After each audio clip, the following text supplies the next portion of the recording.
Você já pensou por que a usucapião extrajudicial acabou virando um verdadeiro tabu e muitos que iniciaram esse procedimento perante o registro de imóveis acabaram desistindo e preferindo a via judicial sabidamente mais complexa e demorada? É isso que nós vamos ver no curso que iniciamos agora, Imersão na Usucapião Extrajudicial. Eu sou Eliane Blasquezi, professora universitária, tabeliã de notas e professora do curso Extra Cartório, onde nós tratamos de assuntos voltados à área extrajudicial, notarial e registral, e também voltado ao campo do direito civil, especialmente relativos a contratos. Bem-vindos ao curso e a partir de agora vamos desvendar este mistério. Por que a usucapião extrajudicial tornou-se algo de simples, ágil e rápido, pensado pelo legislador, num procedimento muitas vezes que se afigura mais complexo que o próprio procedimento judicial? Vem comigo que eu vou te contar o porquê e como nós vamos efetivar esse direito, esta via que foi possibilitada para quem quer comprovar a sua propriedade através da usucapião. Iniciando pelas leis, essa nossa primeira aula vai tratar das leis que regem supletivamente a Lei dos Registros Públicos, onde tem, com o artigo 216A, a implementação da usucapião extrajudicial, do procedimento da usucapião extrajudicial, que foi autorizado pelo CPC atual. Iniciando pelo Código Civil, onde nós temos o direito material e é onde está estabelecido o regramento básico para as espécies de usucapião. Claro que nós temos outras leis, outras espécies previstas em lei, mas aquelas principais, aquelas que são mais usuais, estão previstas justamente no Código Civil, que são a usucapião extraordinária, a ordinária e as especiais. Nós teremos uma aula específica sobre todas essas espécies, mas adiantando que no Código Civil há todos os requisitos de implementação do direito para que se possa alegar e requerer esses direitos através da usucapião. Então, ali nós vamos achar esse regramento básico e que devemos conhecer na ponta da língua para saber qual a espécie que vai se adequar ao nosso pedido. Então, esses requisitos mínimos que estão elencados no código, eles se fazem obrigatório e para que se faça o início da análise de possibilidade deste procedimento, nós devemos verificar se realmente o requerente ele vai ter todos esses requisitos, ele vai preencher esses requisitos, porque na ausência de algum deles, haverá impugnação pelo registrador de imóveis e realmente não será possível fazer pela via extrajudicial, talvez pela judicial com a comprovação de algo que falta e que é obrigatório apresentar pela via extrajudicial. Nós temos depois o CPC, que é o Código de Processo Civil, a Lei 13.105, onde trouxe esta possibilidade. O artigo 1071 do CPC, ele acrescentou na Lei dos Registros Públicos o artigo 216A, passando aí a ser autorizada a via extrajudicial para a realização da usucapião. Diferente do CPC anterior, em que a usucapião teve todo um tratamento especial, nós temos no CPC de 2015 somente um artigo que nos remete à usucapião extrajudicial, que é o 1071. Com relação à via judicial, já não há mais na nova lei processual este procedimento especial para uso capião, de forma que a ação, então, será através do procedimento comum. O acrescimento na Lei dos Registros Públicos do artigo 216-A, então, trouxe aí essa possibilidade para que se possa, implementando todas as condições ali elencadas, conseguir, então, o documento registrável, quer dizer, todo o objetivo da uso capião extrajudicial é chegar ao registrador de imóveis, convencê-lo e registrar o imóvel em nome do requerente. Note-se que toda essa situação referente ao uso capião extrajudicial refere-se somente a bens imóveis. O bem imóvel não foi contemplado através da via extrajudicial. E com a inserção do artigo 216-A, foi possibilitada, então, esta via extrajudicial e, então, houve todo um procedimento que foi estudado e que, com o andar da implementação desse procedimento e dos requerimentos que começaram a chegar aos registros de imóveis, foi verificado que algumas situações não se adequavam, ou que não traziam a celeridade desejada, principalmente com relação à notificação, à chamada do proprietário registral, em que, na lei inicial, trazia que, em caso da ausência da sua anuência, presumia-se que ele não concordava. Com a entrada em vigor da Lei 13.465, que trata da regularização fundiária e que ocorreu 2 anos depois, em 2017, foi corrigida essa situação, de forma que foi estabelecido na lei, foi modificada a lei, acrescentando e modificando o artigo 216-A para dizer que o silêncio do titular de qualquer direito real registrado ou averbado na matrícula implica em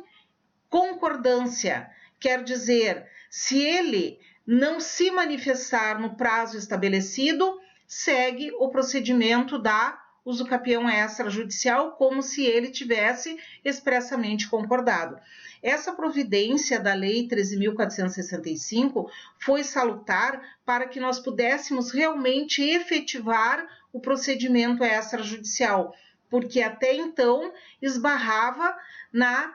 no silêncio do proprietário registral, porque durante tantos anos, aqueles anos em que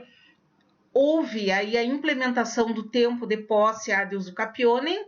ele não se manifestou, ele não se interessou pelo bem, significando que realmente o interesse dele não havia, e em 15 dias, dado inicialmente pelo CPC, obviamente, ele não iria se manifestar, e isso implicava em impossibilidade do procedimento. Essa forma, então, trazida aí pela lei da regularização fundiária, trouxe, então, mais uma possibilidade de avanço no procedimento extrajudicial.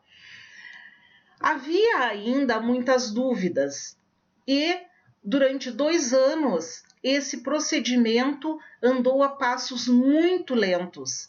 E eu tenho o conhecimento, em razão de estudar, de escrever sobre isso, porque o meu livro, A Evolução da Uso Capião, que fala desde a uso capião judicial até a extrajudicial, está entrando aí na sua 5ª edição, e traz aí todo esse caminho que foi percorrido ao longo dos anos. Em 2015, com a aprovação do CPC, que entrou em 2016 em vigor, nós já temos aí vários anos, e com o tempo esse procedimento vai se ajustando e o próprio legislador vai verificando aquilo que houve equívoco ou que traz entrave para essas soluções e vai então modificando ou esclarecendo, como foi o caso do provimento 65 do CNJ, que ele foi editado em dezembro de 2017 e trouxe em seu bojo todas as diretrizes para que este procedimento possa ter um efetivo andamento.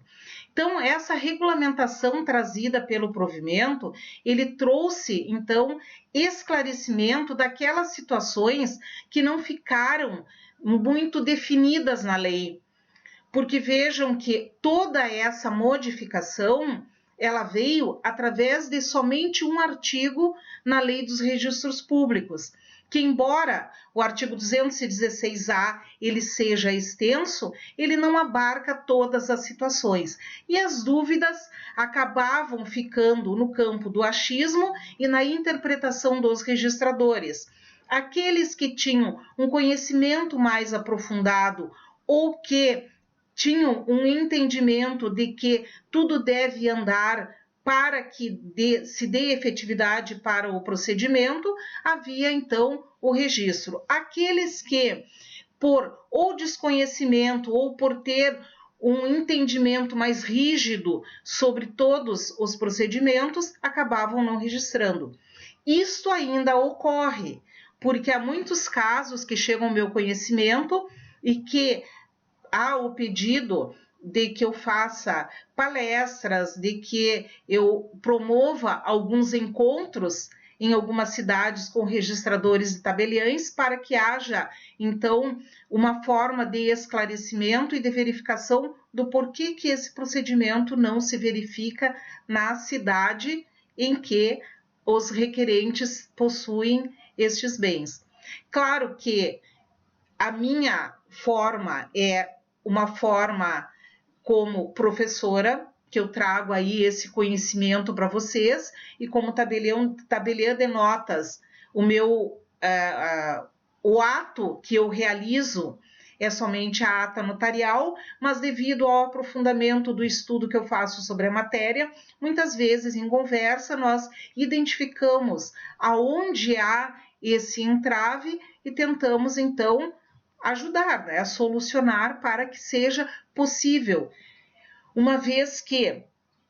tanto a ata notarial tem competência absoluta para o local da situação do bem, quanto o registro do feito perante o registro de imóveis local. Se há um entendimento tanto do tabelião quanto do registrador em não fazer, não há muito, né, o que se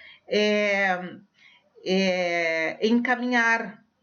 a não ser, eventualmente, né, com pedido de verificação pelo próprio juiz diretor do fórum. As partes acabam com os seus advogados, então, optando pela via judicial, que se afigura uma via absolutamente possível e que, mesmo que demore, um dia vai ter a sua solução. Posteriormente, dentro de todas essas modificações, a Lei 14.382, que é de junho de 2022, que trouxe aí as disposições sobre o SERP, que é o Sistema Eletrônico dos Registros Públicos, incluiu o parágrafo 10, e neste parágrafo 10, ele trouxe a explicação do que se faz em caso de haver a impugnação justificada do pedido de reconhecimento extrajudicial de uso capião perante o registro de imóveis. Quando há, então, a impugnação justificada, é remetido ao juízo, né, competente para que haja, então, a continuidade do procedimento através da via judicial. Porém, quando há uma impugnação injustificada, o registrador de imóveis não vai admitir, vai dar o prosseguimento e o interessado, então, vai fazer a suscitação de dúvidas conforme determina o artigo 198 da Lei dos Registros Públicos. Nós temos aí dentro da regulamentação da uso capião extrajudicial, e isto traz muitas dúvidas, e a Corregedoria Geral de Justiça do Rio Grande do Sul já determinou através de provimento como se dará o pedido de gratuidade para o uso capião extrajudicial. É sabido que, através da via judicial, nós temos a possibilidade do requerimento da JG, que será deferida ou não, conforme a comprovação da necessidade do requerente, mas na via extrajudicial não havia nada que estabelecesse critérios para que fosse requerida a gratuidade da uso capião, de todo o procedimento da uso capião extrajudicial. A maioria dos estados não tem uma regulamentação própria e, em razão disso, essas dúvidas com relação a isso devem também ser encaminhadas para o juízo competente, mas no Rio Grande do Sul, especificamente, o provimento 38 de 2018, expedido pela Corregedoria Geral da Justiça, que foi alterado pelo provimento 11 de 2019, trouxe aí a possibilidade do requerimento da gratuidade desses atos referentes a uso capião extrajudicial. E trouxe também o momento em que se requer esta gratuidade. É no momento em que se fizer o pedido, se fizer o requerimento ao tabelião de notas da lavratura da ata notarial. Neste momento, deve o requerente fazer o pedido da gratuidade e o que ocorrerá, então, aí? O tabelião de notas vai, então, recepcionar este pedido, juntando a comprovação de insuficiência de recursos da parte requerente e vai enviar este expediente ao juiz diretor do fórum, que ele terá um prazo para fazer a análise e, após esta análise, ele deferirá ou não a gratuidade. Deferindo a gratuidade, esta caberá para a ata notarial e todo o procedimento perante o registro de imóveis. Se ele indeferir a gratuidade, a parte vai ter a possibilidade de fazer o pagamento dos emolumentos da ata notarial e daqueles valores que caberão ao registrador de imóveis, ou então suspender o procedimento extrajudicial e requerer, então, aí através da via judicial, né, a entrada do processo judicial de uso capião e o pedido da JG para o juiz competente. Nós temos que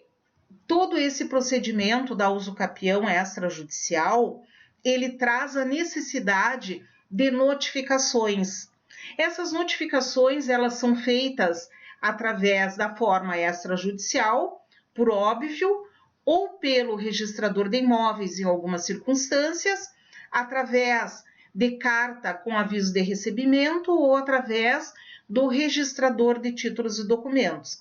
Quando nós tratamos de pessoas que são notificadas através de todos esses procedimentos e todas essas formas e através de editais dentro do país, nós não temos uma dificuldade maior, porque assemelha-se em todas essas situações que a lei registral vale para o país todo e vamos fazer conforme determina a lei dos registros públicos. Só que há situações, e isso era um entrave para a realização da uso capião extrajudicial, em que aquela pessoa que deveria ser notificada, ela está no exterior.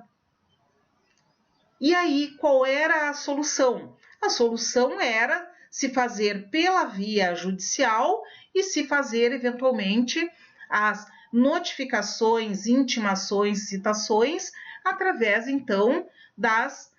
do Poder Judiciário e das cartas rogatórias. Nesse sentido, em 2016, o Brasil, então, assinou a convenção relativa à citação, intimação e notificação no estrangeiro de documentos judiciais e extrajudiciais, que foi firmada em Haia. E estas possibilidades, elas existem desde 1965, mas o Brasil foi signatário ou assinou essa convenção somente em 2016. A partir daí, foi aprovado pelo Poder Legislativo essa convenção e entrou, né, através dessa aprovação dessa convenção, a possibilidade de se fazer a tanto citação, intimação e notificações de forma extrajudicial, essas notificações, baseado nessa convenção do qual o Brasil é signatário, de forma que quando eu tenho um notificando que mora no exterior ou está no exterior por alguma razão, eu posso, através de notificação extrajudicial, fazê-lo, né, da forma que a convenção determina. Existem 70 países signatários dessa convenção. Grande parte dos países ela tem uma forma bem simples, bem rápida de resolver essas situações. Nós vamos ver numa aula própria como se dá essa notificação para que, caso haja essa necessidade, nós já temos esse conhecimento que sim, o fato de um dos proprietários registrais ou aqueles que eu devo fazer a notificação para prosseguimento da usucapião extrajudicial estar no exterior não é mais impedimento para o prosseguimento do feito. Nós temos, dentre outras situações aí, o Estatuto da Cidade, que é a Lei 10.257, que é de 2001, ela é anterior ao Código Civil atual, que traz algumas espécies de usucapião que também são bastante usuais, que é a usucapião individual, especial individual, e a usucapião especial coletiva, que traz aí no Estatuto da Cidade uma regulamentação da sua possibilidade. Essas espécies de usucapião, elas podem ser realizadas através da via extrajudicial, devendo comprovar para a especial urbana individual, o que preconiza o artigo 9º, e para a especial urbana coletiva, o que preconiza o artigo 10 do Estatuto da Cidade. Dessa forma, além daquelas espécies, como eu falei inicialmente para vocês, que são previstas lá no Código Civil, nós temos outras leis esparsas em que há outras espécies de usucapião e que, implementando as condições, elas podem ser requeridas pela via extrajudicial, sim. E como nós fazemos, dentre toda esse manancial de leis que nós temos, como nós devemos fazer, então, essa interpretação, juntar, em muitos casos, as situações que envolvem uma lei e outra, e fazer essa interpretação para aplicação na prática da usucapião extrajudicial. Porque vocês vejam que, para que eu possa colocar em prática esse procedimento, não basta eu verificar o que tem no CPC, o que tem na Lei dos Registros Públicos. Eu tenho que fazer uma verificação mais geral e adequar tanto a lei as leis quanto ao procedimento do que diz o provimento 65 do CNJ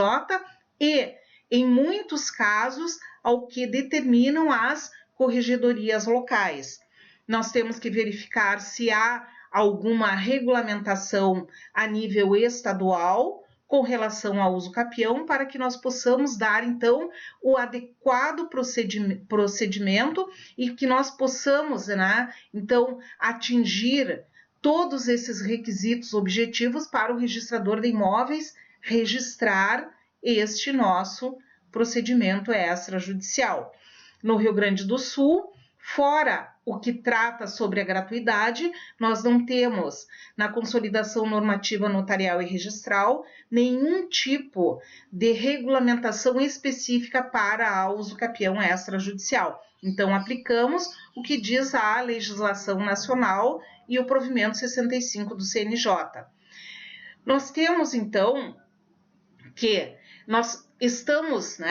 vinculados a estes princípios da legalidade,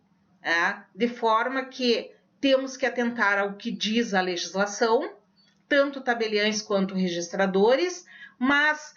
como nós vemos em muitos casos, as leis vão trazer um certo grau de subjetividade e que nós vamos ter que fazer a interpretação. Fazendo a interpretação e trazendo na sua interpretação aqueles documentos e aqueles requisitos que são obrigatórios, não há por que não seja feito o registro da uso capião. Porque temos, que verificar tudo que diz leis, provimentos, as consolidações ou as normas locais e, mesmo sabendo que não é tão simples fazer toda essa interpretação, eu digo para vocês, até porque eu já tenho por experiência a realização de mais de 80 atas notariais de justificação de posse para uso capião, e na comarca em que eu sou tabeliã, já houve o registro de inúmeros procedimentos de uso capião, muitos outros ainda em andamento, mas que são realizados sim, mesmo que a implementação de alguns objetivos, muitas vezes eles não sejam tão simples, mas com o tempo, com o estudo e cada vez mais você se aprimorando e exigindo que sejam cumpridos os requisitos que determinam a lei, esses procedimentos vão se tornar mais e mais usuais, habituais e vão entrar aí para aquela normalidade e aquele ritmo célere que o legislador previu. Da mesma forma que houve a previsão para a realização de inventários, para a realização de divórcios, extinção de uniões estáveis, que hoje são procedimentos que se afiguram banais, que se afiguram muito rápidos e práticos de serem realizados. Então, atentem, estudem essas leis, isso está no material que vocês recebem no curso relativo a essa nossa aula e todo o procedimento prático vai ser estudado ao longo do nosso curso. Então, vem com a prof, não perca nenhuma aula, reveja as aulas e deixe a sua pergunta, o seu questionamento aí na plataforma. Até a nossa próxima aula. Beijo da prof.